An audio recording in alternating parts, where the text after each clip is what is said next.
This is Jim Semivan, and you are listening to That UFO Podcast.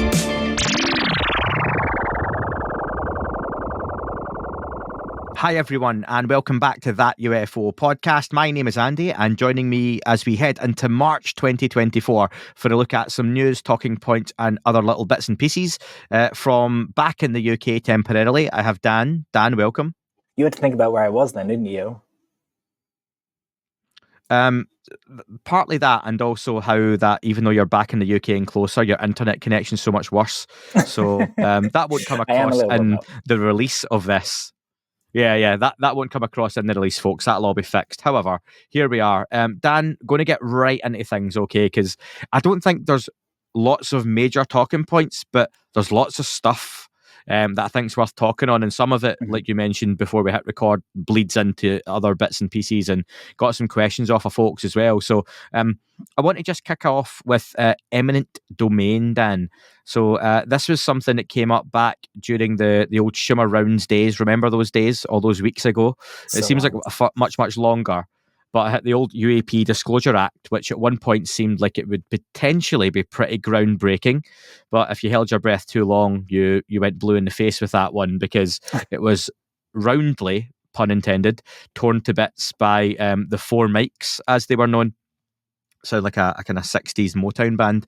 But yeah, that was torn to bits, and we never really got anything out of it at all. The two big talking points, and I'm doing this from memory, Dan, was one, there was going to be a presidential review group made up of an independent scientists, economists, analysts, scientists, that kind of stuff. And they were going to basically help declassify records going back to, the 40s, for example, on all things UFO, UAP. However, there were still caveats within that President whoever at that point could say, no, we're not declassifying that. So there still was limitations to it. The other big talking point, which is what I'm trying to get to here, was eminent domain. Essentially, for the layman like me, it was that the government, quote unquote, or whoever would be in charge of this group, could basically go in and say, Lockheed Martin, Boeing, British Airways, whoever has pieces of extraterrestrial or non-human craft, we want it back. You were given it some time ago, or you got it by whatever means, we can just come in and take it. That was quite a popular item to be part of it. The first time I heard any opposition to it, Dan, was when I spoke to Jeff Nuccitelli, and he said on the recording I done with him, he was very much against it. And I think I was surprised when he said that. But then when he explained it, it made a little bit of sense. He was like, if you've got private individuals who do have their own samples or material that they don't want to give up, then why should they have to? And I think there's a bit of a conversation there. So this has reared up recently, hasn't it, online, and been quite a big discussion point. Yeah, that's right. So it came up online because it turns out in a bunch of FOIA releases, there were some emails where Brandon Fugel of Skinwalker Ranch fame, he owns it, he runs it, everything like that. Also Travis Taylor, who was the head scientist for the UAPTF, or the UAP Task Force.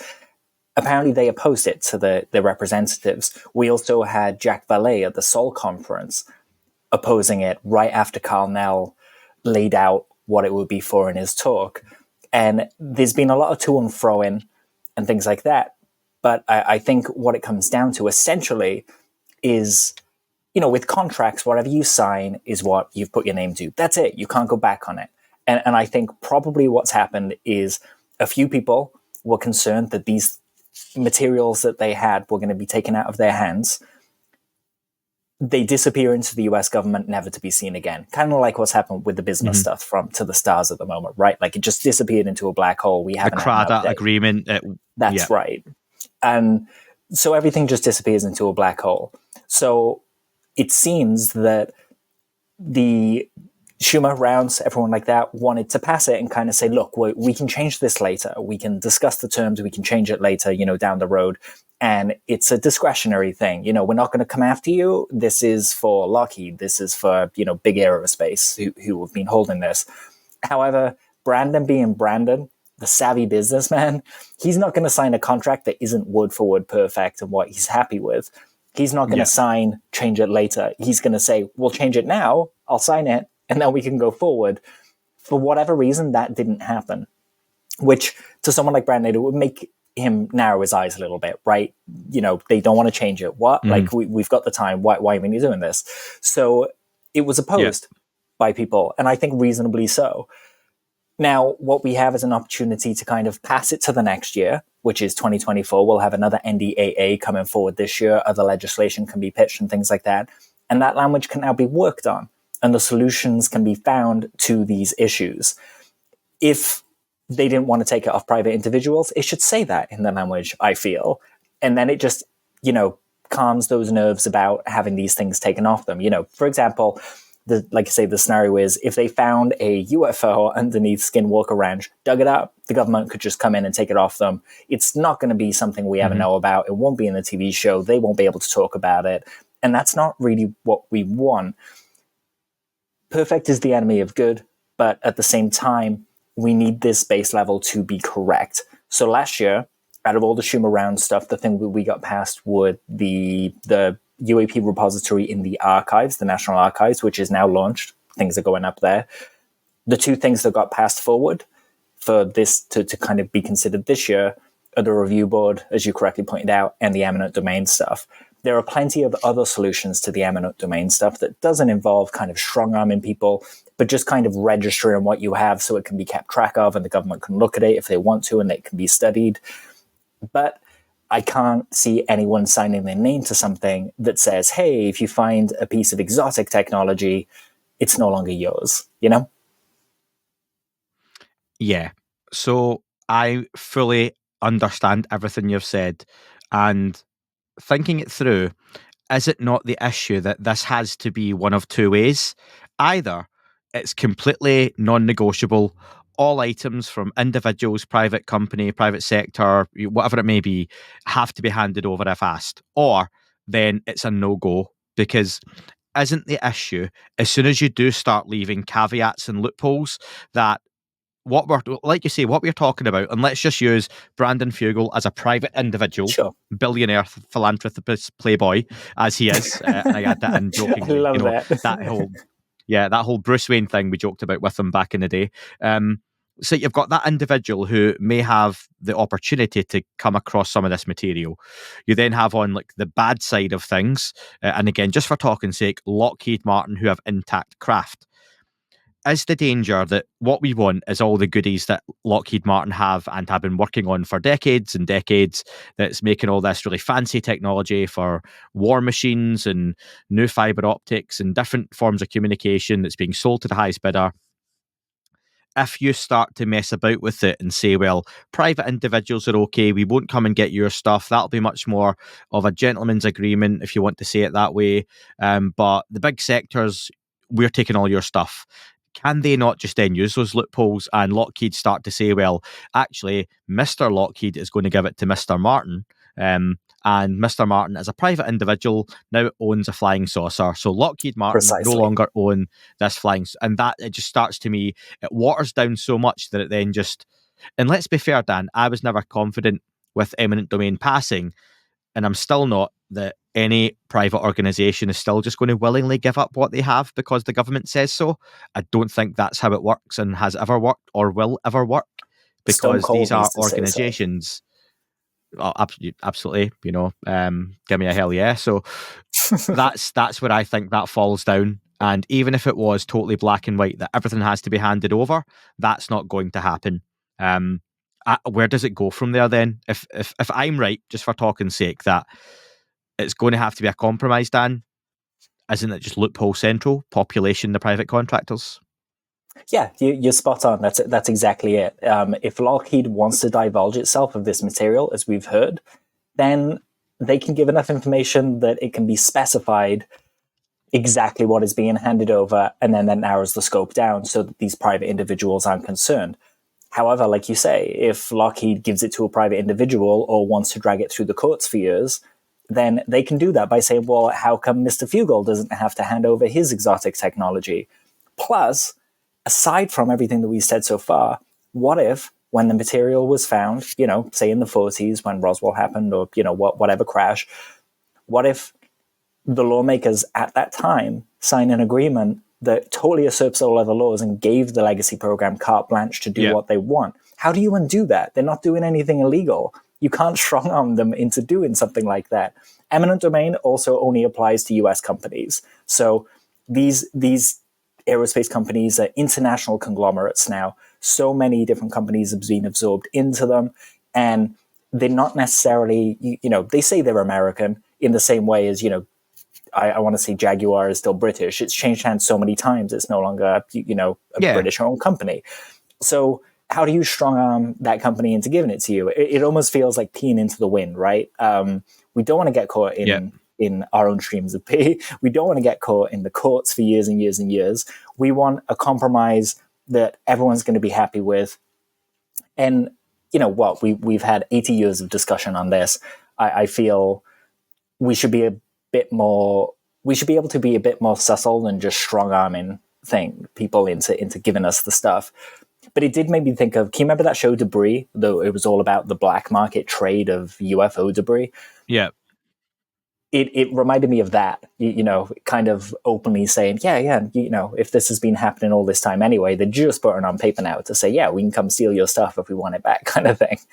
But if it was given willingly and signed over to them within the law, then eminent domain wouldn't do anything anyway. So I think a little kind of bit of slowing down and shoring up that language, I think this is exactly the way to go.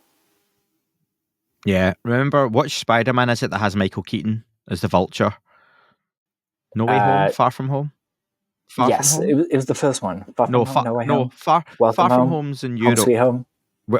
No Way Home, yeah. Whichever one has Michael Keaton as a Vulture, who was wonderful in that. You know how that starts off? Homecoming. With the recovered... Homecoming, Spider-Man Homecoming, that's the one. So they've got the recovered tech, and the government essentially swoops in and says, we know you've got a contract to recover this stuff, but we're going to take it all, off you go. And he says, we've got a contract, and they're like, we don't care, bye, on you go. Yep. But they end up with a little bit of it left over, don't they?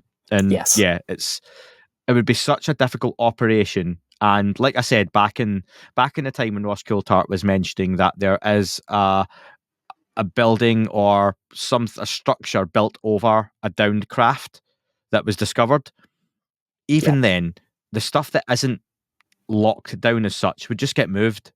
These people would be well aware of it long before that happens. You know how when you watch an Ocean's 11 movie and when you see the ending and they do, here's what we're going to do, they've actually done it already. And that's the plot twist. Sorry to ruin Ocean's 11, folks, but essentially they've done it 2 days before you think they're going to do it. And that's how they get away with it. And they're 2 steps ahead. I would imagine any organization filled with non-human technology is 3 steps ahead of the US government, because they've got people who work there and tell them stuff and would know in advance. It's just not as easy, I think, as that eminent domain stuff passing. And bear in mind, this isn't me and Dan saying this is what we want. This is just, realistically a way it might be working out. Yeah. I just don't know, Dan, if eminent domain is something that really bears any fruit anyway. And I genuinely think the only way that some of that stuff does come back over to hands that may progress things forward in a public setting would be if it was done voluntarily. And is that going to happen? Yeah, exactly. We keep hearing that certain people want to give this material over. We hear that certain people don't. It's an arm wrestle. And it's just going to take a while to work out the subtlety of the situation. Things are never the extremes. They're always in the middle. And it's threading that needle through to get this material into a place where it can be transparently discussed instead of hidden. Should we move on to something else that's potentially going to be transparently discussed, Dan? Let's. Yeah. New sponsor, Transparent Discussions. No. So David Grusch, his op-ed is something that has been talked about quite a lot. Now, an op-ed, Dan, is just essentially an opinion piece, isn't it? In an article or a magazine not written by someone associated with that. So if I could write an op-ed in Time magazine, pretty much, or BBC Astronomy Monthly, I could write an op-ed. David Grusch is I think at this point, I don't have to go into detail, but he came out and is a whistleblower on essentially working with classified materials and projects, briefing high-level politicians, presidents and whatnot on top secret programs. And he's come out and said he's seen enough material and likely first-hand material that shows we have a non-human intelligence or knowledge of a non-human intelligence, etc., etc. Big news last year. His op-ed has been something that has been rumoured for a while, potentially in a something like the Washington Post or the New Yorker. I think that's been rumoured to be the potential outlet for that. I don't know if the New York Times has been noted, but we don't know yet. It seems to be something that can drop at any time. Over the last couple of weeks, there's been rumours, it's coming tomorrow, it's coming in 12 hours, and it's not happened. It seems to be that it's being reviewed in the same way secrets at Skinwalkers at the Pentagon, the Lou Elizondo book has to go through a review or a different process called DOPSR. It's being reviewed for security matters. There was rumours that it has to go through Arrow. Now, that's not the case for Lou Elizondo's book. That has nothing to do with Arrow. It's not being cleared by Arrow or anything like that. That's 100% correct. But the David Grusch stuff, I don't see why that would have to go through Arrow either, do you? Not necessarily. I mean, they could just be, because they're the UAP place now, it could be a case of they want Arrow to just give a cursory glance through it to make sure there's no kind of, incriminating evidence or classified info they've come across in there. But ultimately, you're correct. What Grusch didn't involve Arrow necessarily. It would have been AIMSOG around the time where Grusch was kind of filing his whistleblower complaints through official channels. So it's odd that Arrow is even in the conversation here. And I think it was George Knapp that replied to the guy who found out. I want to say Ozarks Unbound on Twitter. He's a part of Askapol with Matt Laszlo, and he basically got a response from the DoD saying that this thing was with Arrow and it was being held up. If I'm correct, I think that's correct. So we could have a few scenarios here. It is delayed, clearly. Grusch has been talking about it since December. It could be that Arrow is one of many places that they're waiting on approving it. It could be that Arrow is waiting on someone else to finish their review to pass it to them. So both of those scenarios fit. Arrow is holding it up. However, George Knapp says that Arrow isn't holding it up, so something else is in play here. And you got to wonder if sometimes these things are held back for timing reasons, it seems. So I wonder if maybe it's just kind of being kept in the pocket, ready for a moment where, he really needs to come out swinging. We've heard a few things from Askapol this week about hearings come in and things like that. So maybe they don't feel it's such an emergency right now to get that out. Yeah, good point. And that kind of takes me on to what I was going to say, to be honest, that timing could be really important. Right now, would it get lost in the shuffle? Yeah, the UFO community would be all over it. Fantastic. But that's not really what we want this to have an impact on. This is hopefully going to bring more into this. And I wonder, Dan, what do you expect to see from David Grusch's op-ed? Personally, I don't see it being full of revelatory statements. I would imagine David Grusch would keep those for a follow-up Joe Rogan interview, a 60 Minutes piece, something that's big and captures the imagination, not an opinion piece that's going to be read by a smaller section than, no doubt still a big section of the public, but a far smaller section than a live news broadcast would get, 10 minutes on NBC, CNN, Fox, whatever it might be. Even News Nation, with the online presence they have managed to get. I just don't see an op-ed being a mini version of a Lou Elizondo book or having that expectation. Does that make sense? Yeah, absolutely. I think for me, I would expect it to address low-hanging fruit, which is people think what Grusch is saying. We've heard Bill Nelson of NASA saying, Grusch has a friend who said something about aliens. That's not the case. I feel like this op-ed would just be there to kind of clear up some of the claims and to perhaps give more of a seed to this stuff exists, and here's how I know it exists. Once that's kind of out and hopefully kind of propagating a discussion of, whatever David wants to include in the article, I think then elaborating on that becomes a kind of matter for hearings or, to talk to politicians in the skiff. Like it or not, David Grusch could tell you and I and everyone in the UFO community everything that he knows, and there's not a damn thing we can do about it. The only people that can do something about it are the officials with the right levers to pull. So everything's going to be aimed properly at them, you know? I'd love to see this op-ed appear somewhere like The Hill, to be honest, because then it is aimed at people on the Hill. And that's kind of who we need to be focused on messaging and talking to and affecting.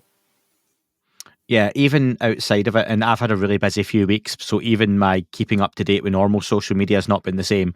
And I would normally see a lot of news from the US and the political stuff, the presidential campaigns and whatnot.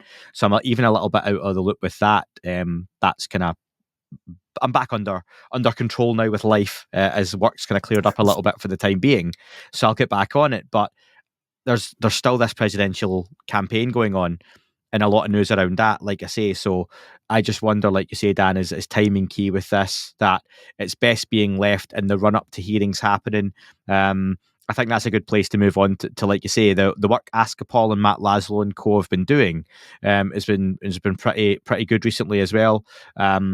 On that first one, so yeah, on the potential hearings, Tim Burchett, as we know, has been a big speaker of the UFO topic and championing it in his day-to-day life. Askapol asked, did he feel the conversation that Tim Burchett had with Speaker Mike Johnson resonated regarding UAP? And Tim Burchett said, very much so. He wrote it down. That's a big thing with Johnson. If he writes it down, it's hit. And I just need to follow up. Obviously, we've got everything else going on in that oversight committee. And by that, Matt Laszlo clears up that the President Joe Biden impeachment inquiry is being run through that same committee. So right now, I imagine UFOs, let's call them what they are, call a spade, is on the slight back burner with everything else going on that's happening in US politics. And that's fair. So right now, don't throw all your best material out when it's going to potentially not stick a landing. Yeah, absolutely. And we have to remember, Burchett has been speaking to Mike Johnson for a while now, since he, got the job as Speaker of the House. And apparently Johnson was supportive of the UFO issue way back then as well. And it turned out day that one, he was pretty much, day one. Yeah. Supposedly stopped the Schumer Rounds Act. So we've got a bit of an arm wrestle between perception going here, Like, I love that Burchett added that, oh, well, he wrote it down. That means that he's paying attention. Yeah, sure. Did Burchett see where he was writing? Was he just drawing pictures, writing lol? Or was he actually, making notes to action? This is all in the future, and we'll find out when we find out. They've spoken about field hearings again, that they don't need permission to do them. We've heard this for a while now. I kind of like to see some forward momentum on it instead of just talking about it. Yeah, just a little blue in the face here and talking about it. Let's get moving,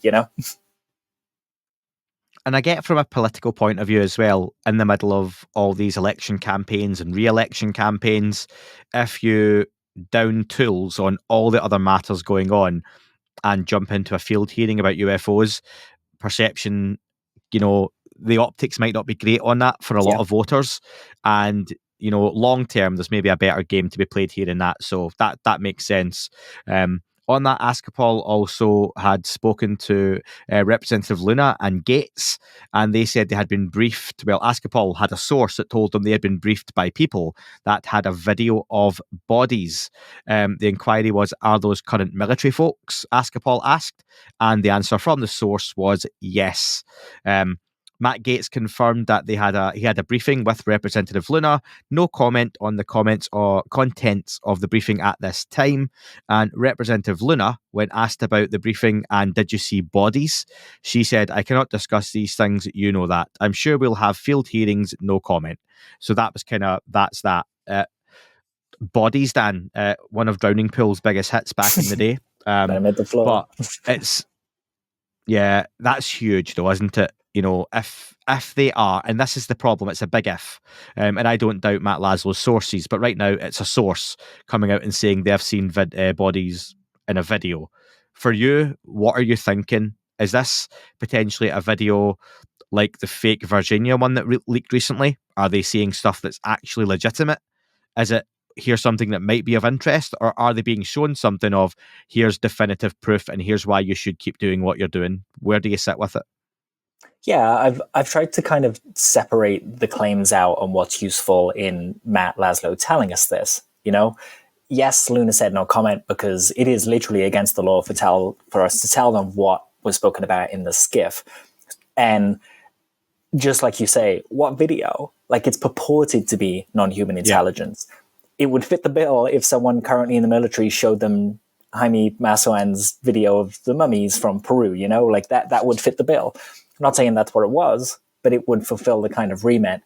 However, the highlight here for me is that we thought that those conversations were pretty conservative, pretty nuts and bolts driven, just about craft in the sky, videos, things like that. However, now we found out they were talking about bodies. The fact that part of the conversation is even on the table, to me, means they're a lot further along in their conversation and hearing things that are just a bit deeper than I expected. And that's really exciting because it makes you wonder what else they've been talking about. Like I say, it doesn't confirm that the video of the bodies is real, but what it does do is tell us that they're having the conversation about them, which we didn't know before. Yeah, I think it's one thing if I'm a high-ranking politician, like a Gates, like a Luna, like a Burchett. I know Burchett wasn't there, as we can see, but if they're in one of those briefings and you see a video of some pretty cool tech flying about, that can be one thing, okay? Or it could be many things.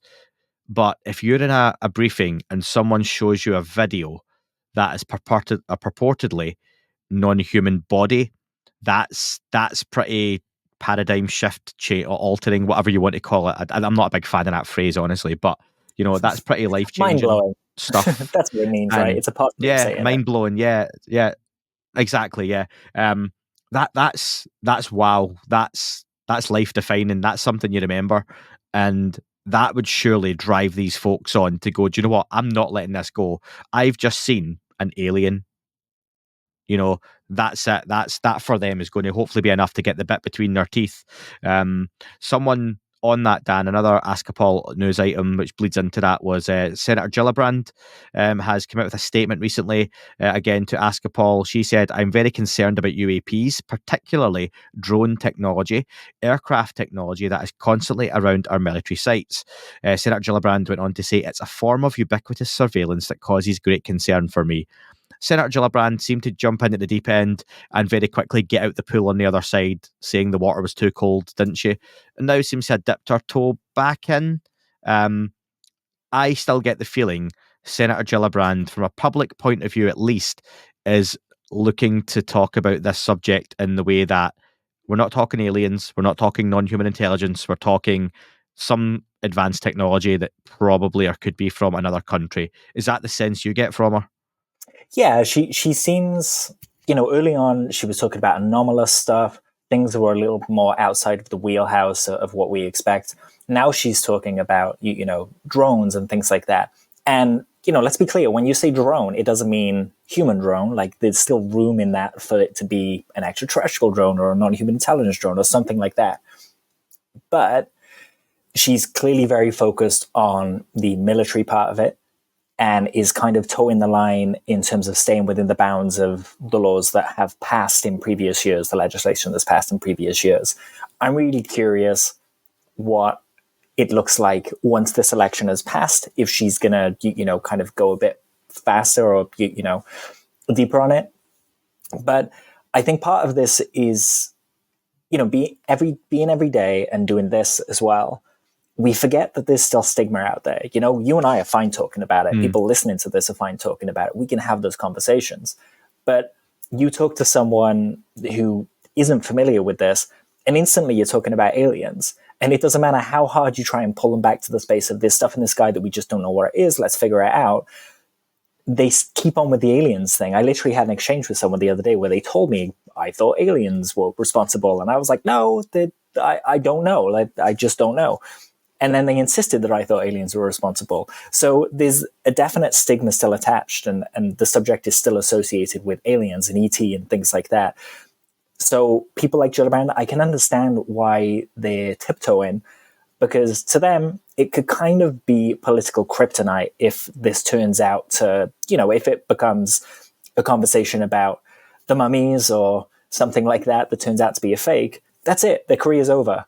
Whereas if they're constantly talking about safety, you know, air security, things like that, they're things that they can say, well, I never discussed aliens and all those kind of outlandish parts that they think are outlandish.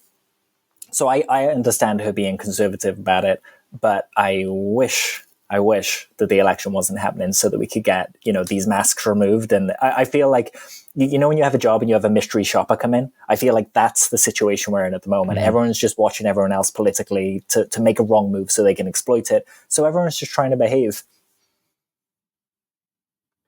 Yeah, I think back at the start, the UFO community and Kirsten Gillibrand went on a date, and at the end of that date, we were all a bit drunk and said we love each other straight away. And then Senator Gillibrand turned up on the second date and stone cold sober walked things back and said, "Let's take this slowly," and friend zoned us basically. I love it. That's a good analogy. I'm not too sure where that's going to go, but yeah, maybe we have to move on and swipe right on someone else. Is it swipe right, swipe left? I don't know. I never used Tinder. Swipe something. Listen, it was plenty of fish back in the day. That's right. So for me, anyway, yeah, long before I met the wife, just to clear that up in case anyone says, "Isn't Andy married?" Yeah, Tinder wasn't even a thing. So God, that ages me. But speaking of good fish analogies, Dan, there was a really good one on To the Stars Talks. So TTS Talks reappeared with episode 12. So To the Stars Talks is Tom DeLonge's To the Stars Academy, now To the Stars, just To the Stars now, isn't it? Yeah, just To the company. Stars. And this is their podcast. Back in the day, it kicked off with an episode with Lou Elizondo, and it was going to be a 3-part series. Chris Mellon appeared, Joe Sherman, who was part of that back in the day, and they have also had Steve Justice. I'm just looking at Hal Putoff, and Peter Lavenda's been on it talking about secret machines, and episode 12 kind of dropped. There's not been a lot of rhyme or reason to episode releases. Put it this way. You've had June 2020, June 2020, June 2020, then it was July, then it jumps to April 2022, May 2022, and then February of this year. So they're pretty fast and loose as to when they actually release anything, but thought it was pretty interesting. Jim Semivan taking on hosting duties here and asking Tom DeLonge the questions. Just some key takeaways, Dan, that we've got from this one. I know we've both listened to it. The episode was titled The Phenomena, Science, Religion and Consciousness with Tom DeLonge and Jim Semivan. Kicked off Monsters... shit, I've done it already. Is it Monsters in California or Monsters of California? It's Monsters of California. And I've wrote in, but I know it's of. I've got the hoodie. It's Sex and the City, actually. Don't start. So Monsters of California. He said he wanted to inspire wonder, where the movie takes in demonic possession, Bigfoot, UFOs, orbs, and he wanted to say, all of these are real. That kind of stuff we know. And he had a really nice analogy, Dan, and this is what I wanted to get to, where he's talking about how this journey into the UFO topic and how all these things can be intertwined. And he talked about the ocean and how when you look at the ocean, you see a whale, a fish, and a shark, and you see they're all in the ocean, and you think, those things live there. That makes sense. Then a can of Coke floats by, which makes no sense. So you follow the can of Coke. That seems alien almost. And that leads you to a boat. And what's a boat? What's a boat doing with the ocean? It interacts in a different way than the fish do.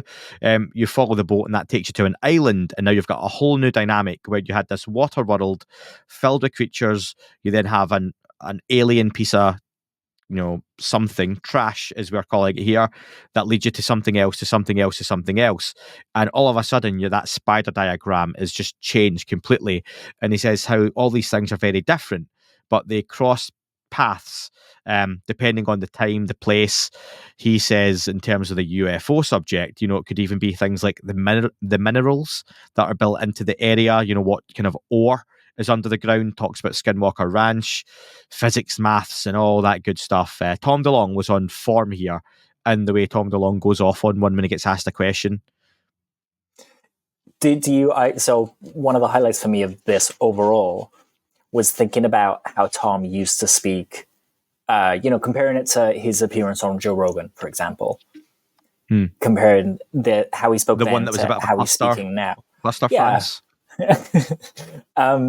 And he speaks so well on it now. Like he juggles a lot of possibilities. He talks about the kind of lofty things still, but he says, I don't know a lot, and he lets that be a conversation as opposed to claiming to know and claiming that, certain videos are real. And he credits Semivan and, people like Elizondo for talking to him in the way they did, for advancing the way that he speaks about it. But it really kind of jumped out to me here about how he talks about these things. And let's be honest, like, there are some really lofty things here. The Coke can analogy is great. I know it's one that we talk about often, with the ocean and life in it. But Tom was talking about frequency. He was talking about the Father, the Son, and the Holy Spirit, and religion, and how they all kind of seem to come down to the same place. One of the excellent things that jumped out to me, and I know that a lot of people talk about, how much truth is in secret machines, for example. And here, Semivan explains that he had secret machines flagged to him. And Tom explains that he actually put that together without the help of his advisors. And they just realized he was onto something. Tom and AJ put it all together. So that for me is a bit of a change from what I thought before listening. I don't know. And it makes me think of when Danny Sheehan talks, right? You hear things and they seep into it. So it might not be that someone gave him a list of facts to include, but it might be that a couple of conversations with a couple of people kind of seeped into the work in that way, They also addressed that kind of original group of advisors. 8 original advisors. 1 was outed in WikiLeaks. Jim Semivan apparently gets 2, and they were very senior people, and Tom has never told people who they were. So Tom's bearing out as someone that's really trustworthy and can speak about this subject really, really well. And I love that because Blink, I don't know how many people listening follow Blink-182. They just kind of broke records and are the longest kind of running single on the alternative charts in the USA. And they got to number 1 after being, years away. All of this stuff means more people are talking to Tom, means he's talking about UFOs more. And this is kind of what we're here for, right? Is to have these conversations. No one really has the answers, it seems, but we can have the conversation in sensible ways. Jim even speaks to Tom about changes in his worldview on UAP, and Tom comes up with three points. He said in the early days... Can we get to that? Yes. Get to that in a minute, because I've got mine in kind of order. Okay, perfect. Just before we get there, I'll skip a couple of them. Wait. There was a lot of talk before that. I was just going to say earlier on, this was during the Monsters of Cali talk, where two things that I really loved. One was that, making the point that the US government aren't necessarily the bad guy. It's made up of a lot of different people. There are soccer moms that, are leaving work to go. Is that what you're going to say? Literally, yeah. Mums work in the back office of the Pentagon, do the school run, go to soccer practice, and then go to work. Yeah. People forget, and it's worth remembering, the US government are out to get you. Are they? Are they just trying to get to work and, get through their task for the day and then go home? It's not a homogenous. Not to say there are things. Bad people. There are dickheads and arseholes and evil folks 100%. That work at these places. Very powerful, ego-tripping folks. But there are just your standard, normal, everyday folks who are sealing envelopes and doing coffee runs and, turning up late to work and just being stressed because their kid threw a paddy in the back of a car first thing in the morning, and then having to go and deal with some high-ranking official. That happens in every walk of life. So, yeah, spot on. Yeah, that was a great point. And then the other part that I loved from kind of that section of the talk was Tom comparing giving humans a UFO to giving a cow an iPhone. And he kind of explains, if you want to talk to the cow about the App Store, for example, how do you talk about the App Store without explaining everything else that kind of has to come with that device? You don't just talk about the device. You've got to talk about Wi-Fi, an invisible network that you can pick up signal from. If you don't know that exists, that's another what kind is of... a device? Yeah, exactly. And part of me feels like it's no accident that in 2001: A Space Odyssey, the thing that was teaching humanity to kind of progress forward was a giant black slab, which is just an iPhone. It's an iPad. It's it's a bank of knowledge. And this knowledge kind of seeds a certain way of thinking. And you've got to wonder if that seeding is being done intentionally to make us develop in a certain way. And that comes up in the conversation here. By the way, I'm not saying the ET gave us iPhones, just to be specific, just that the very act of appearing seems to inspire us to go down a certain technological path. Yeah, I'll come to something in a second, kind of intertwined a little bit. And maybe not, I might be talking absolute shit. There's a lot of talk about deception of outside forces influencing us on a human level.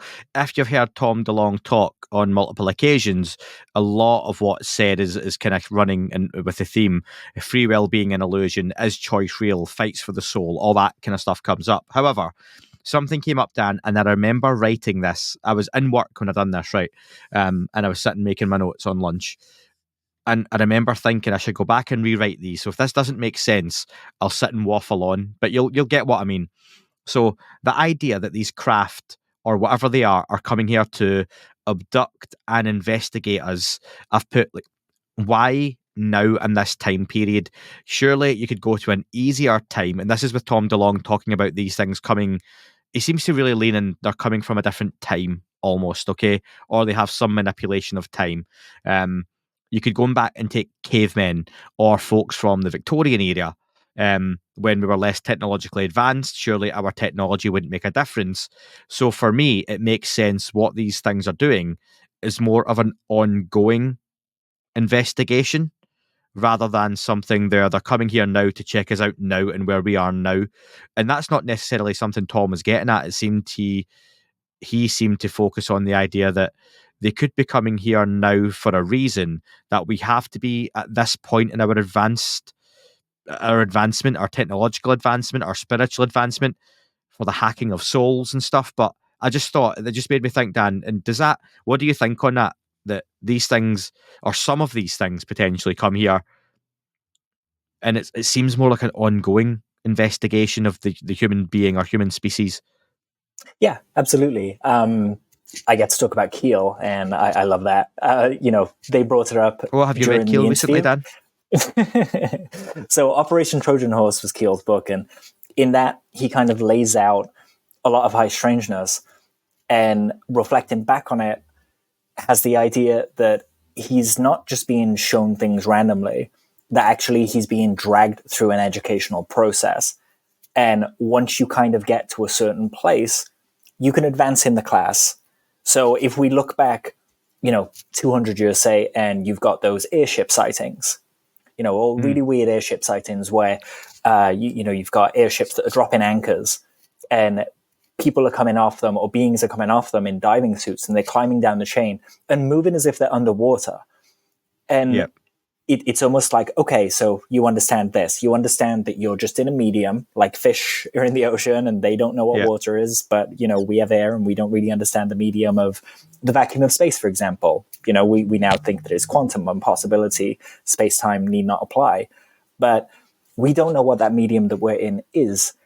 And Keel proposes that it's almost like they're letting you know a certain part of the phenomena so that you understand it.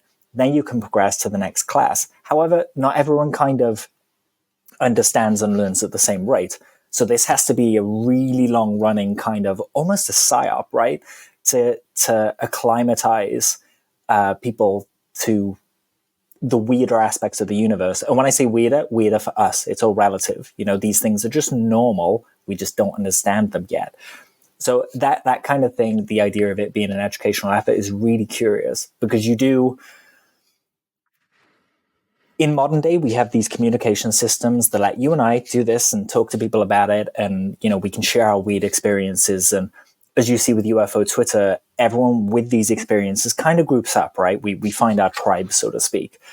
And the subject has never been more popular. It's never been easier to talk about this subject with people and to find people that will talk about it with you, instead of just, having eyes rolled at you in your everyday life by people that aren't interested. So I wonder if, and I think you asked Randall Nickerson this when you spoke to him about the aerial school. You wonder if those events are given to people who are on the cusp of this kind of information age, and now they're old enough to be able to vocalize it in a non-sensational way or in a sensible way, or, leaving off a lot of the speculative stuff. That's a plus, right? To be able to vocalize that story. A lot of people, when the phenomenon came out, their favorite part of that whole thing was the aerial section. And it's just, you got to wonder, is James, is Randall, are all the experiences talking about their experiences in the modern day through this worldwide communication network that we have, posting it on TikTok and things like that?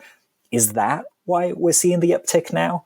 Are we kind of closer than ever to having the class, to the bell go in and saying, school's out, go into space and meet us, Or is it a case of we're still very much kind of in the process? Something that stands out in the Keel stuff as well is that he talks about it leading us down a path to a belief system. And I don't think it's controversial to say that in the modern day, as many religious people as there are on the planet, religion is kind of on the downward trend, right? And when I say religion, I mean Catholicism and things like that. And what we kind of have is a growing kind of apathy towards it. Not necessarily atheism, but apathy, like, religion, whatever, it's just another thing.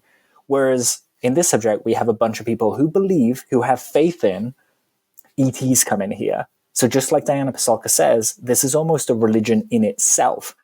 So is it a religion that is being seeded so that we believe in the sky people again, in the star people, as the indigenous folk of Australia and the Native Americans and tribes all over the world is telling us? I don't know, but it's stupidly interesting, right? Yeah, one of the things I struggle with a little bit, and it's one of those when you take a step back and look at, you answer a question like that, and it makes sense. So you take a step back to the kind of real world, and I think, how are the millions of people in Africa or India or Asia or anywhere in the world who are starving and have no money and no technology, and all the atrocities happening, how are they being prepared for that? I think some of this stuff seems really easy from a Western point of view to be like, oh yeah, well, aliens are preparing us now for disclosure. Are they? Because it seems aliens are preparing a very small amount of us for disclosure, while the rest, to hell with them. And that's not the aliens' problem, but maybe then that answers my own question by saying that as a species, until we are on a more level playing field with each other and are nicer, but things don't seem to be going that way as a planet, does it? No, I think part of that is to do with, when I was in Mexico, I would hear about all these different experiences that people had, but they wouldn't call them UFOs. They would say they were ancestor spirits and things like that. So you got to wonder if there's a kind of localized facet to this of, the phenomena will show you what it shows you. And in America, it's highly technological, it's all military. And so you get incursions into military areas by weird things. Whereas Mexico or somewhere like India, it's religion based, and there's a kind of different approach that would be taken there. And you're kind of targeting your audience, right? You're changing your message for the audience. And that's a sensible thing to do in any kind of, presentation and things like that. There was a part of this where Tom brings up the fact that, sometimes in these horrible experiences when people think they're being abducted, they'll, invoke the name of Jesus and the experience will stop. But equally, they will just say, nah, in a non-religious way, and it will also just stop. So it doesn't seem to be associated with religion per se. It seems to be needing our permission in some way, shape, or form to go through these experiences. So, even though I'm kind of saying religion here, I don't think that's the linchpin of this. But you're also absolutely right. We're off kilter as a planet. What we think of as the world is not how the rest of the world is. Even in America, there are people that live in the middle of nowhere and would have to travel 8 hours to get to school. And, how would they learn about this kind of stuff? I wonder if, there's this wonderful quote in Contact. Spoilers for anyone that hasn't watched it, go watch it. It's an incredible movie. But right at the end, when the main character meets the non-human intelligence, he says to her, you're an interesting species, an interesting mix. You're capable of such beauty, such beautiful dreams, and such horrible nightmares. You feel so lost, so cut off, so alone. Only you're not. See, in all our searching, the only thing we found that makes the emptiness bearable is each other. This was a first step. In time, you'll take another. This is the way it's been done for billions of years. Small moves, Andy, small moves. He doesn't say Andy, he says Ellie. But, I think that's. I was going to say, I don't remember her name being Andy. Just in the special edition, it's Andy. But tiny moves, I'll take that. It's that like little bit of seed in, little bit of seed in, little bit of impression, and then eventually we're going to get to a place where we just accept that we're not alone, sight unseen, and we operate in a bit more of a, when I say global, I don't mean, or universal manner, you know? We're going to say, how are we represented in space to another species? What foot do we want to put forward? And right now, we're arguing over the space station. There are wars, there's genocide. And yeah, there's too much of a discrepancy between each country on Earth that you couldn't just appear in the sky in one way, right? Yeah. Made me think of that great Christopher Eccleston series. You remember I forget what it was called. We spoke about it before, where the guy disappears and he comes back and he's the son of a second coming. I think that's it. Where, he comes back and says, I am, God's son. Jesus. And everyone's like, oh, bullshit, prove it. How would you prove something to the whole planet? Like, he manages to do something in the series. I won't spoil it for people. He goes, watch it. He goes to the yeah. I don't mind spoiling that one because I think it's quite cool. He goes to a football stadium and he makes a beam of light appear in the center circle, and they can't find a source, and that gets enough attention. Yeah, yeah. So you kind of have to peacock in a way, and there's not really. I mean, we can see even when a UFO video gets released, not everyone agrees on what it is, right? Even if it's just anomalous, there's such discussion and people take it in different ways. And as a sport fan, even that a tackle on the edge of the box, people can see that event in different ways. Some people think it's a penalty, some people think it's not. Even when you go to VAR and the slow motion cameras, there's still a debate about it, and there's no objective truth, After this weekend in Scottish football, Dan, you've got no idea what you've just said there. So, yeah. Well, I'll not even get into that one because I'll start to get hate mail. I'm just going to say it was a goal. But yeah, to bring it back to what you said, Dan. Yeah, Dan doesn't, and anyone listening to this of a persuasion who knows who I support will know why I'm staying out it. Yeah, but that's a fairly by the end of it, innocuous, harmless thing that people don't agree on. And if we can't agree on that, how could we agree on a sign from above or a sign from an ET species definitively showing us that that's what they are? We wouldn't. It takes time. So small steps. I'm going to make a comment that only is relevant to a very small group of people, but Tom DeLonge is the John Beaton of the UFO subject, and Tom DeLonge says he has 3 different major points of understanding, Dan, and this is what you were mentioning before. I'll put my bastardized version of it out, and then you can clear it up. So he says when he first came to the UFO subject, it was these things come from other planets, and essentially they want a resource. That's a pretty simplified way of thinking. He then took a step to it being these are non-human intelligences coming from time. The universe isn't what we think. And a third where he is now, he believes whatever this is rapidly advancing our DNA so they can inhabit this place, essentially hacking our souls in a way that they can be here. These non-human intelligences are trying to hack our system, and I'm thinking of it as sort of taking over our avatars, that it's a socially engineered planet for pain. That was pretty much what I got from those. Interesting. So I've just looked at John Beaton, and that's a hilarious reference, by the way. I love it. Skip past it. It's not worth it. But really exemplary of what I was saying. And yeah, we speak about changes in our worldview on UAP often, and the idea that they're coming from time, and that time is, I think Tom says, it's parallel and it's just separated by frequency. Makes me think of interlocking snowflakes.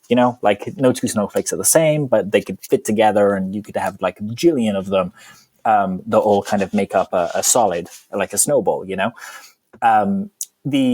DNA point is really interesting because when you have kids, there's a chance that they'll get DNA from dad, but the DNA they do get, guaranteed, is the ancestral DNA from mum. And this is the DNA that, in that kind of conversation between nurture and nature, is your biology defining to your character, or is it more that mum and dad have an impression and your friends have an impression and define who you are? It's a bit of both. But it's interesting to think about that ancestral DNA as being something which carries over and carries forward, because that ancestral DNA, it lets, someone might write in and say, I'm totally wrong here, but that's the kind of thing that, when a fish comes out and it can just swim. and a bird comes out and it figures out how to fly, and there's no communication, no one's showing it how to fly, it just kind of knows. That's coded into this part of the DNA. So if we're passing that along, and this has been an educational effort over thousands, millions of years to kind of indoctrinate us or to get us used to them being here, or even if they're affecting that DNA to be a certain way, it's kind of a genius way of doing it, because we don't necessarily consciously know. We're only just kind of starting to understand DNA as a thing, as an information carrier. And you could talk about it for about 80 hours. You definitely try and find someone who knows DNA like the back of their hand and interview them, because it's fascinating.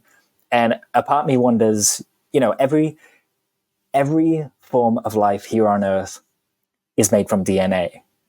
DNA is the thing that feels out evolution. It changes, it mutates, it gives all these different species their different attributes.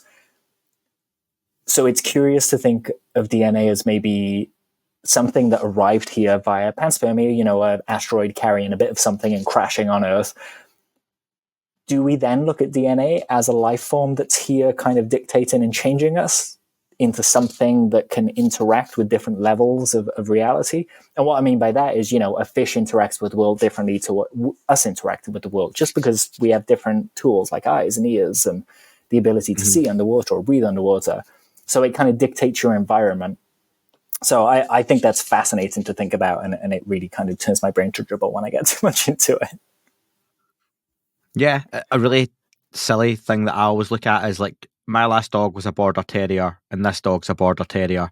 And I would always look at my last dog, and when he would do a wee, he would like kick the grass up behind him to like cover it up. Sure. I never taught him that, but he would do it.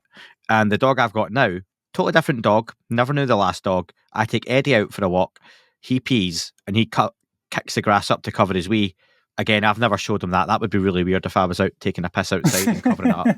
But that's just built in. That's what they do. It's an instinct. And it's easy to go, well, it's an instinct, they just do it. Yeah, but where does that come from? That's got to be programmed in somewhere through something that, has evolved over centuries and millennia. So that kind of stuff, is quite interesting. And just to say on that one, he mentioned off the last kind of point I've got, Dan, was one thing, all of this, he tries to always be positive at the end, I think, Tom DeLonge, as much as what he says can come across as worrying or negative or playing on the negative, that, and a lot of it is quite troubling when you really look at it. One of the thing about all of this is to our benefit, is a sort of unity of everyone. It's a bit blue sky and wishy-washy, but regardless of religion, if people meditate, pray, whatever you want to call it, then as a species we can spiritually evolve our consciousness. I know some of that talk isn't for everyone, Dan, and isn't everyone's bag, but it's kind of what you've touched on there, the idea that if everyone can actually get together. Tom basically says, and other people have said the same thing, Tom's not exclusive to this, you have a collective superpower of consciousness and good thoughts, and these things can really, really make a difference, which I think on a sense or on a level is true. Yeah, absolutely. And it's interesting you say that about the terms and the language we use, because I feel like the language can kind of lock people out sometimes of the conversation. Sure, 100%, 100%. Time is a frequency. We're going to evolve our consciousness. Sounds like bullshit, right? Whereas if I say to you, oh, there's a possibility that time doesn't flow one direction. It could flow another way or move differently depending on if you're bored or if you're happy, or, if you even got a clock to look at. A dog doesn't understand a clock. How does it experience time when you go to work? Dan, you done it on this. You done it in this discussion about 20 minutes ago when I said I don't like the term paradigm shift. You like said, blows my mind. Yeah, that's it. That's exactly. Yeah. One thing works for one person. The way someone speaks to you, I could roll my eyes and be like, oh, I'm just totally switched off from this person. So yeah, exactly the same. Yeah. So when we say, I like to kind of dig into these terms and be like, okay, what are we actually trying to say with that? And when we say raising our consciousness, it usually just means people being more compassionate and nicer, a bit more aware of the world, how your actions affect other people. That is what they would call a higher consciousness level, right?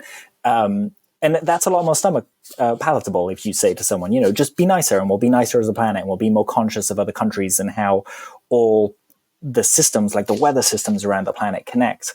That's something that we're doing right now, talking about climate change. These little actions have these big impacts, and we think about that now, whereas 100 years ago, we didn't really. So saying raise our consciousness is a way of talking about that. So that language is stuff that we kind of have to find so that we can have these conversations, I think.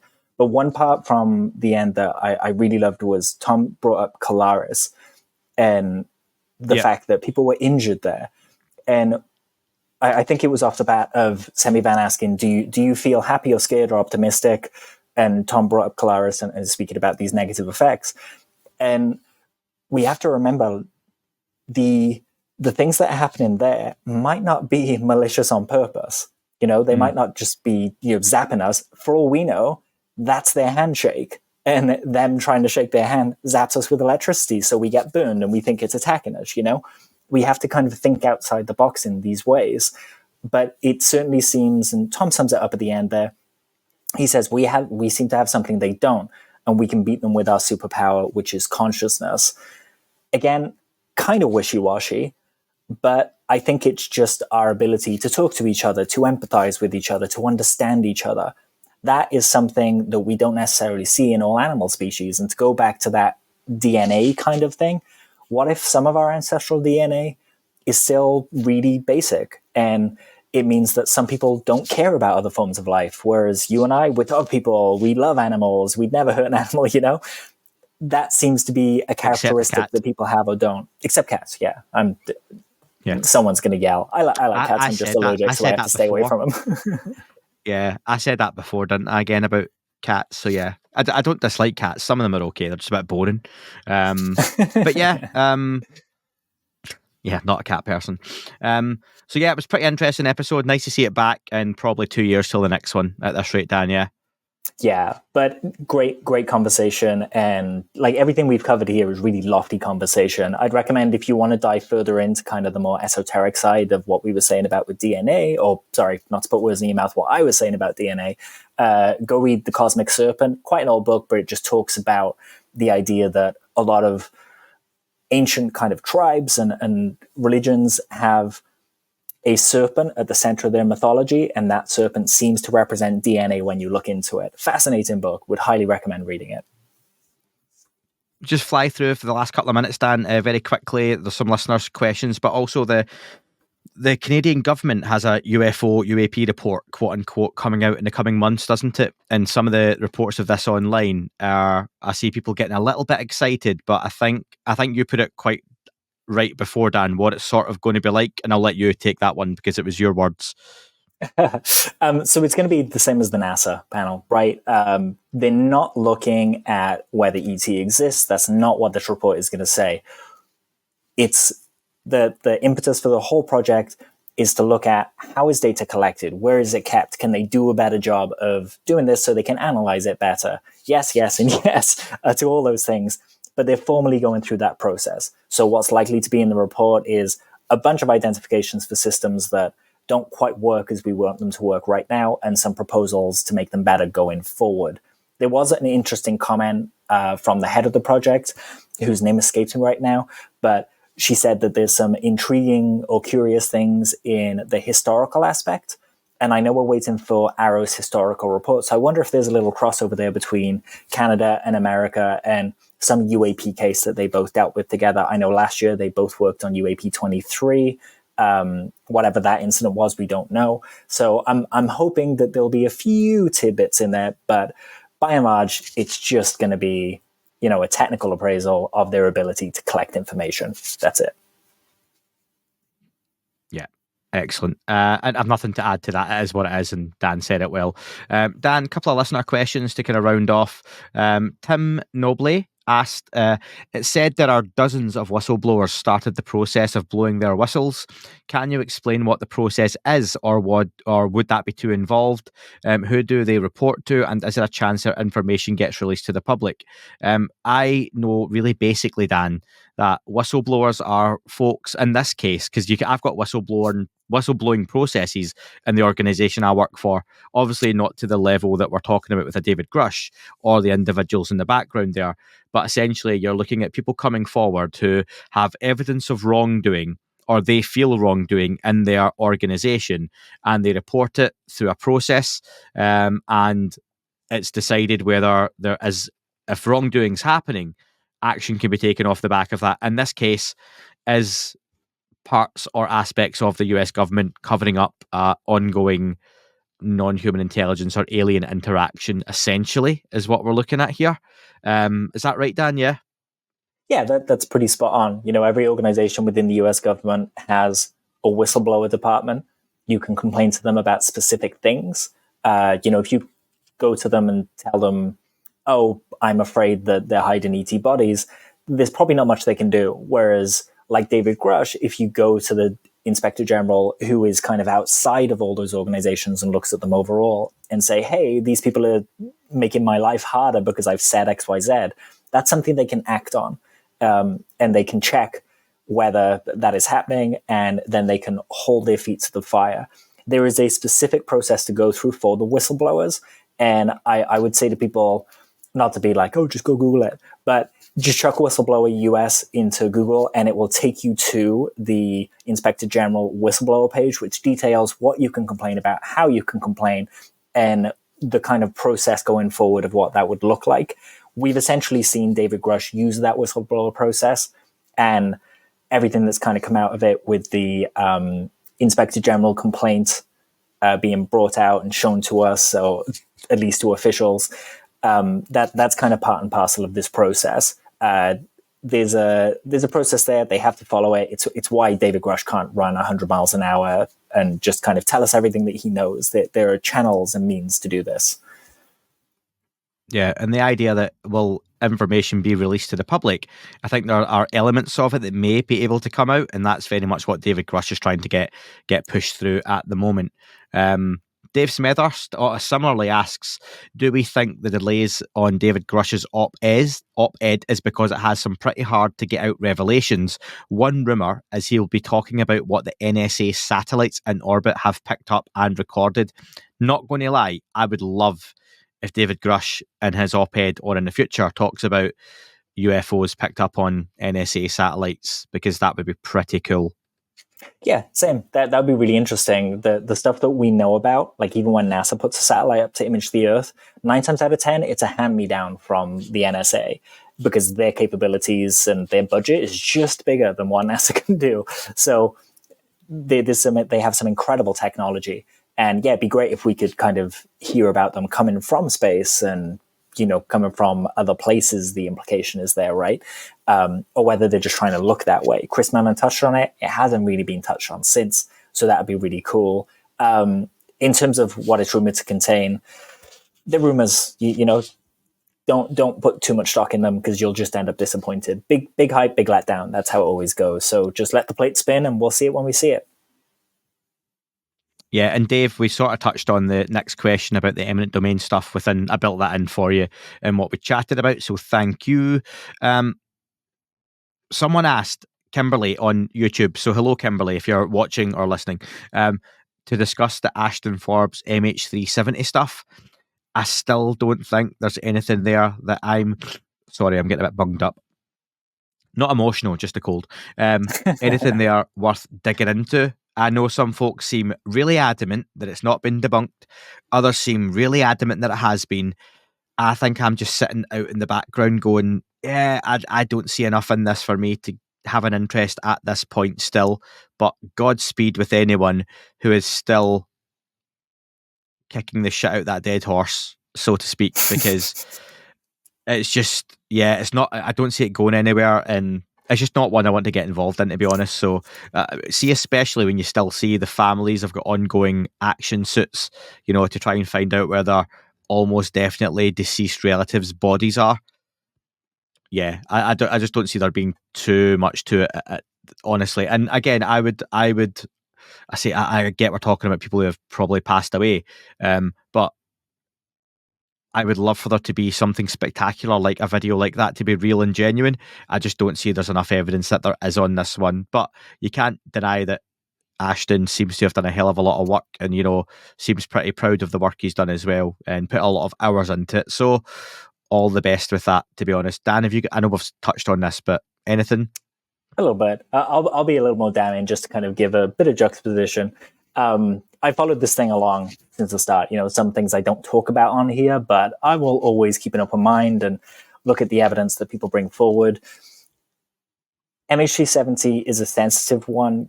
That's a personal kind of interest for me. I watch pretty much any video that I can find on it. And it's one of those God in the gap things. When people hold on to theories and ideas too much, it can kind of hide the truth of it, So far, I've pretty much seen, Ashton challenge people to recreate the video in less than a whole bunch of time. I've seen people recreate it in 30 minutes with the exact same cloud assets that appear in the video, with the exact same flash that appears in the video. So for me, it is well and truly debunked, and I don't see a reason to kind of carry on looking at it. I'm sure Ashton will carry on looking at it, and that a few people will carry on looking at it. So I'm completely aware that we might see something pop up in like 2 months that proves that it's real or something like that. But for now, I'm squarely in the that's nonsense camp. For a cloud, think of how many shapes clouds take. For them to find the exact shape, the exact same opacity, the exact everything as the clouds that were appearing in the video as just digital assets you can drag into an editing program and make a video with. For me, that was the line where I was like, yep, sure, okay. I kind of have an idea of where this is going now. Cool. Sean, thanks for your YouTube comment. We've answered that one with the David Grusch op-ed stuff.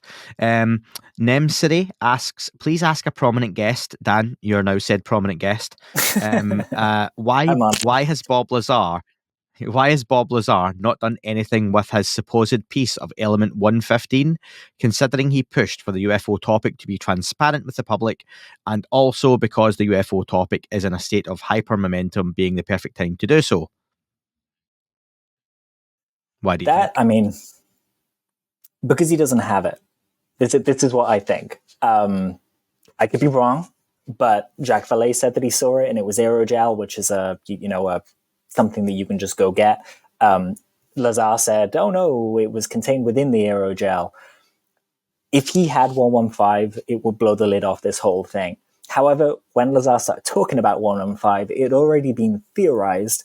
And as well, we just number things in the periodic table, and we keep finding things beyond the elements that we know. So if you can count up, you can guess there's going to be an element 210 at some point and just, pluck it out of the air. So for me, unfortunately, I've come to the conclusion that Bob just doesn't have it. I would love to see him walk into a public hearing and just plonk it on the table and just be like, have this and see it float or whatever. I don't think that's going to happen. Bob keeps saying, I don't owe the UFO community anything, and yet he's more than happy to keep taking people's money. So I don't really get what's going on with him, if I'm honest. And that'll sound harsh, but this is a guy that supposedly has the secrets to the universe in his back pocket or buried somewhere in the yard. Do something. I'm fed up of poking him with a stick and asking for some truth. He's told his story. Yes, the story has changed a lot over the years, but ultimately it's still around. There seems to be people disputed that when you said that last time. They do, and they did. But 115 would kind of decisively prove me wrong here, right? And I'm not saying to Bob, like, prove me wrong. Like, he doesn't know who I am. He doesn't care what I think. But it revealing it would pretty much end this debate entirely, completely end the debate. So I don't see any good reason for him to not just come out with it, for not just go to someone like Gary Nolan and say, let's work on this. Let's show a bunch of tests. So like Jesse Michaels from American Alchemy, he recently put a video up about anti-gravity and said, if there's any experiments that people want to do, let me know to prove or disprove them. I'll give you 50 grand. Do that. Let's see it. We've moved past stories now, I think. And we're into the part of the conversation where we're saying, okay, well, if this proof exists, time to pour up or shut up. The opportunity exists for Bob to come to a hearing. He doesn't want to do it. That's fine. But then he also needs to realize that a lot of people are going to call BS on that. And you have to be fair, though, Dan, if you're going to take that stance, then the same could be said for when Louis Elizondo's book comes out, that they're just stories and he needs to come forward to hearings, that David Grusch they're just stories. He has to come forward with hearings. I know they're slightly different stories, but you can still see why there are people on different sides supporting and hating on all these folks as well. So I can appreciate why some folks are in different camps, and there's still an element, and I think it's fair to say, Dan, you've got folks that you like and will support more than others, but everyone does that. I don't know anyone that literally is totally non-biased, because I've said before, like Stephen Greer, I'm pretty biased against him, but not to say that he's not done some good stuff. So that's, I think you've got 100%. To say that for the sake of parity. Yeah, and a bias is something, I'm aware of my bias against Bob after reading all of this information, but I'm not shutting out the conversation. Yeah, that's what it is. I want him to be a part of this conversation. So, I'm aware of my bias, and that's the part of me that's kind of keeping an open mind of being totally wrong. Let's see him at a hearing. I'd love nothing more. It would be interesting, give you that much. It would. And last couple of ones are, Peter asked, do you know or can you find out what happened to Timothy Good? He got me into the subject with Above Top Secret. Peter, I read Above Top Secret back in the day when I was in secondary school or high school. Really enjoyed it. It kind of had me going through my early teens, really involved in the UFO topic, and a lot of good stuff in there. I'd love to have time to go back and read it again. I think I'm right in saying Timothy Good is just had some health issues over the last few years. He's advancing in years as well, and that's why he doesn't do interviews and whatnot. I don't believe he's deceased. I hope to God I'm not saying that, and he is. But I'm sure quite a few folks who are British researchers have told me, yeah, he just stays out the limelight now because he's just not in the place to be doing it. So, all the best to him. But yeah, he got a lot of folks into the subject with Above Top Secret, and a separate Peter just asked to wish well Chris Leto. Chris Leto obviously done some videos recently, got a little bit of attention online, some good, some less good. Chris is taking a break from the subject, but very much is going to still be involved. So yeah, just all the best to Chris, because he's done a lot of really good work, especially with his unique perspective being a former pilot, and he's got a lot of skills as well from a video analysis perspective, and I really like watching his content. So love to see Chris back sooner than later. And Dan, same from you? Yeah, absolutely. My heart goes out to Chris, and I hope he's having an amazing time just relaxing with his family in the sunshine in Portugal. Project Hestdalen, the place in Norway that kind of studied anomalous lights, and they call them anomalous lights, but the scientists have since come out. Masamoto Teodorani has since come out saying that, yes, they had to call them that because the scientific community wouldn't fund a UFO study. However, they were studying UFOs.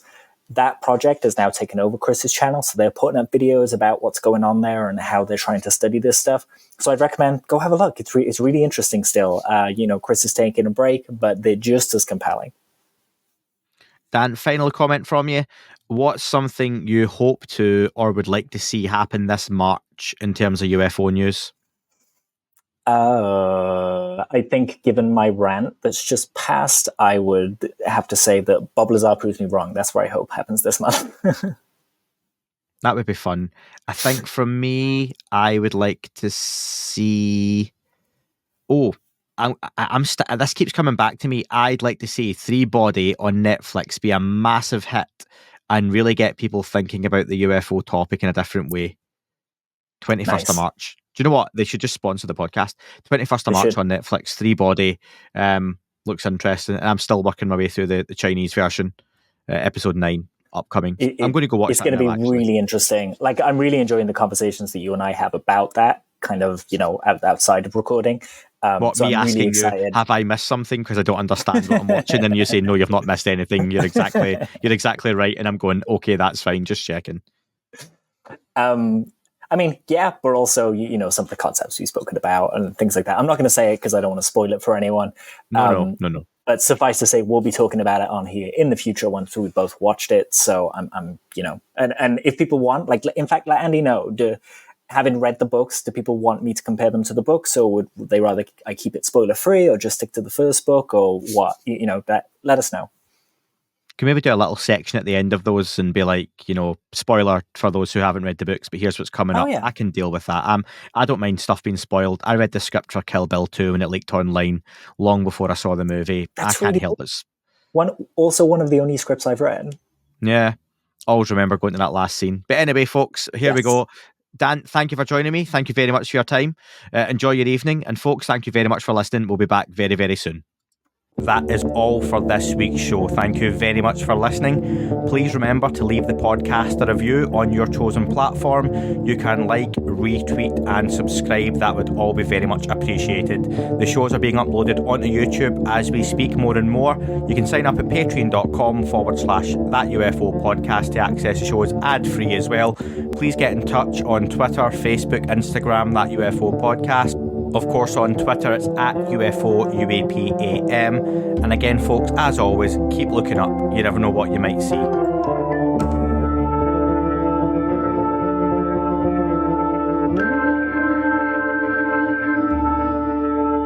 It wasn't a tic-tac and not quite a saucer, more like a hubcap designed by Chaucer, a little baroque and quite steampunk, like Alice was playing bass for the Parliament of Folk. The little fucker hovered right outside of my window, and when I shoved out the screen, he made it an issue. I don't think he expected me to see his ass, but I'd had some champagne and smoked a little around.